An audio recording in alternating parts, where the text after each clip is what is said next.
Close your eyes for a second. Imagine yourself sitting under a huge baobab tree, the sun filtering through the leaves, and in front of you, a wooden board carved with small aligned hollows inside. Stone seeds shine like little suns. You hold a seed in your hand, it is smooth and warm. You are going to throw it, move it, and this simple gesture will tell an ancient story. This game is a whale, an ancestor of all strategy games, a game that comes from Africa. And today, we are not just going to study Africa, we are going to feel it, touch it, taste it, play it. Because Pan-Africanism is not just a political idea, it is a way of living, feeling, and understanding the unity of a vast, diverse, and deeply alive continent. The word Pan-Africanism comes from the Greek pana meaning all and Africa. It is the idea that all peoples of African origin, on the continent and around the world, the diaspora, share a common history, culture, and struggles. But be careful, this is not a sad and distant story. It is a story of laughter, games, colors, and flavors. It is the story of a people who invented writing, mathematics, astronomy, but also incredible board games. It is the story of powerful kingdoms like Ghana, Mali, Songhai, where a whale was played in palace courtyards, where fabrics were woven so beautiful they were more precious than gold. Today, we are going to travel through the senses. We will smell the incense in the markets of Timbuktu, touch the rough cotton of a Kent cloth, taste the sweetness of a juicy mango, and above all, play. Because games, a whale, Mancala, are windows into the African soul. They teach patience, strategy, sharing, and calculation. They are a mirror of society. So, get ready, today, you are not going to listen to a lesson, you are going to live an experience. You are going to become an explorer of the senses and a player of Pan-Africanism. SEP First Part, the game as the heart of African culture, fundamental notions. Imagine holding an whale board in your hands. It is made of wood, often carved with geometric patterns. Each hollow is a small pit filled with seeds. The goal of the game is simple: collect more seeds than your opponent. But behind this simplicity lies an entire philosophy. A whale, like all Mancala games, the general name for this family of games, is not a game of chance. It is a game of calculation, anticipation, and cunning. It teaches that every action has a consequence, that patience is a virtue, and that victory comes not through force, but through intelligence. In many African cultures, a whale is played during evening gatherings, under the stars, while telling stories. The sound of seeds clicking in the hollows is music. It is a moment of sharing, of social bonding. P. Importance of culture. They said that Africa should not only be liberated politically, but also culturally. And what is more cultural than a game? The game is an oral tradition, a know-how passed down from generation to generation. By playing a whale, you are not just having fun, you are repeating an ancestral gesture. You are practicing an African way of life. Each moved seed is a word in a silent conversation with the past. That is why, in our course, we will start by learning the basic rules of a whale. Not to become a champion, but to understand how a simple game can contain an entire philosophy of unity, strategy, and sharing. This is the first fundamental notion: Africa is a continent of games, rhythms, and connections.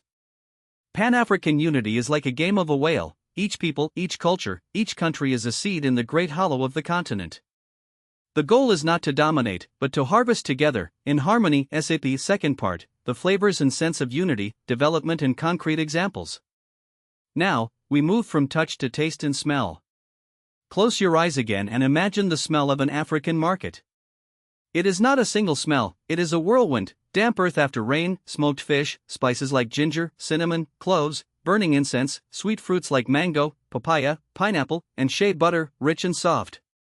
Each smell is an invitation to travel. Each dish is a story. Take fufu for example.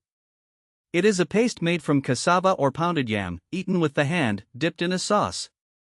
This dish is found everywhere in West Africa, with variations. In Ghana, it is called fufu, in Nigeria pounded yam, in Côte d'Ivoire fotu. It is a dish that travels, that unites. Pan-Africanism is also that, recognizing that fufu is an invisible link between peoples that modern borders have separated. Spices, for their part, tell the story of trade. Africa has always been at the center of trade routes. Caravans crossed the Sahara loaded with salt, gold, ivory, but also pepper, ginger, kola nuts.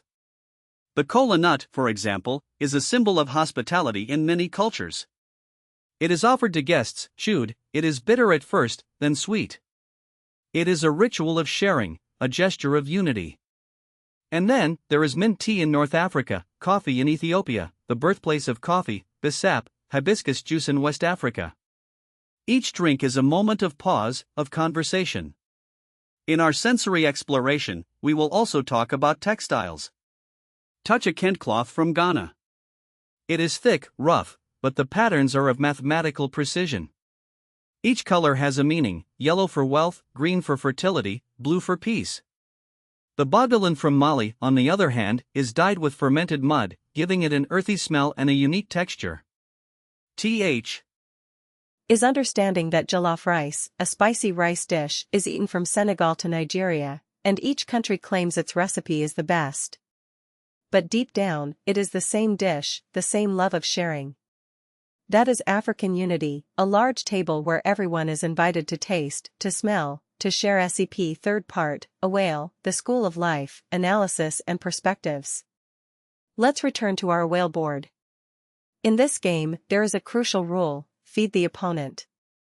If you have the opportunity to take all of the opponent's seeds, you must sometimes refrain if it means leaving them with nothing. Why? Because if your opponent has no more seeds, the game stops. You win, but you have no one left to play against. This is an incredible life lesson. Pan-Africanism is not about crushing the other, it is about building together. It is a game where everyone must have seeds for the game to continue. It is a philosophy of cooperation, of reciprocity. Pan-Africanist thinkers like Nkrumah spoke of consciencism, a philosophy that blends traditional African values, like sharing, communed with modern ideas of progress and justice. A whale is a perfect illustration of this philosophy. It teaches calculation, anticipation, but also generosity. It shows that individual strength is useless without the group. In pre-colonial Africa, games were not a feudal pastime. They were an educational tool. Children learned mathematics by playing a whale. They learned military strategy, resource management, diplomacy. The board was a map of the world, the seeds armies or wealth. By playing, they prepared for adult life. Today, by rediscovering these games, we rediscover an African way of thinking, solving problems, living together. Modern Pan-Africanism, that of the 21st century, speaks of sustainable development, innovation, collective intelligence. And what if the solution was in this old game of seeds? What if, to move forward, we needed to rediscover this wisdom of feeding the opponent? It is a radical perspective, but profound. The game teaches us that competition can be healthy, constructive, and should never destroy the human bond. This is an analysis we can make today: how to apply the rule of a whale to our world. How to build a society where we do not seek to eliminate the other, but to play with them, so that the game lasts and everyone prospers? This is a question of applied Pan-Africanism. SEP Fourth Part, Playing to Learn History, Applications and Connections. Now, we are going to take a leap in time. Imagine yourself in the 14th century, in the Mali Empire. Emperor Kanku Musa, the richest man of all time, goes to Mecca. His caravan is immense, loaded with gold. But what does he do along the way? He distributes so much gold that the price of gold collapses in Egypt for years. W. L. Life, rituals, games. A market in Africa is a place of life, negotiation, debates, laughter. Dice are played, stories are told. Pan-Africanism teaches us to look at African history with fresh eyes. Not just as a history of suffering, slavery, colonization, but as a history of creativity, resilience, brilliant social organization. The kingdoms of Ghana, Mali, Songhai, Congo, Zimbabwe were organized states, with universities, like Sankore in Timbuktu, legal systems, trade routes, and of course, games. Colonization tried to break this unity, to divide peoples, to impose languages, religions, games, football, rugby racing local traditions. But Pan-Africanism is the reconquest of this identity. It is playing a whale again, it is bringing Bogolan back into fashion, it is cooking fufu with pride. Today, African artists, writers, musicians are reinventing culture. The Afrofuturism movement imagines a future where African technology is inspired by Kent patterns and ancestral philosophies.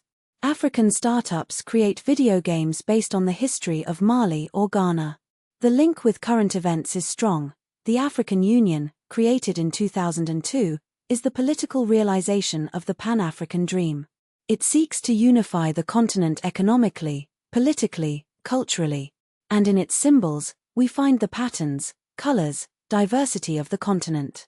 By playing a whale, you are not just a student, you are a citizen of the world learning to build bridges, respect differences, and play collectively.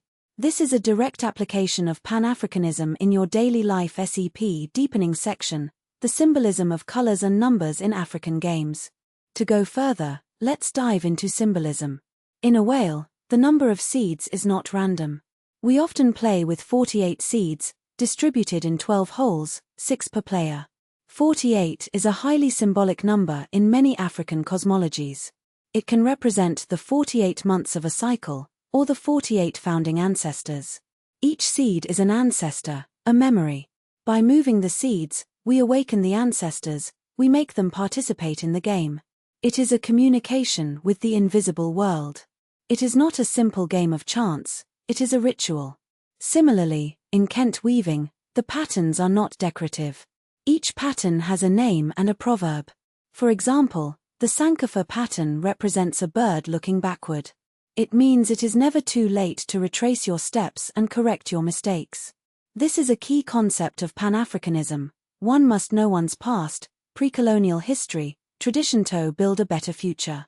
African board games, like Mancala, of which a whale is a variant, are the oldest games in the world, dating back over 7,000 years. Traces have been found in ancient Egypt, in tombs. The Egyptians, who were African, already played seed games. Is cyclical, like a game of a whale. The seeds turn, return, the game can start again. The past is in front of us, because we see it, the future is behind, because we do not see it. This conception of time influences the way of living, playing, thinking about unity. Pan-Africanism does not seek to copy a Western model. It seeks to invent a future based on African values, community, Ubuntu, I am because we are, reciprocity, respect for elders, connection with nature. By deepening the study of the game, we touch these values.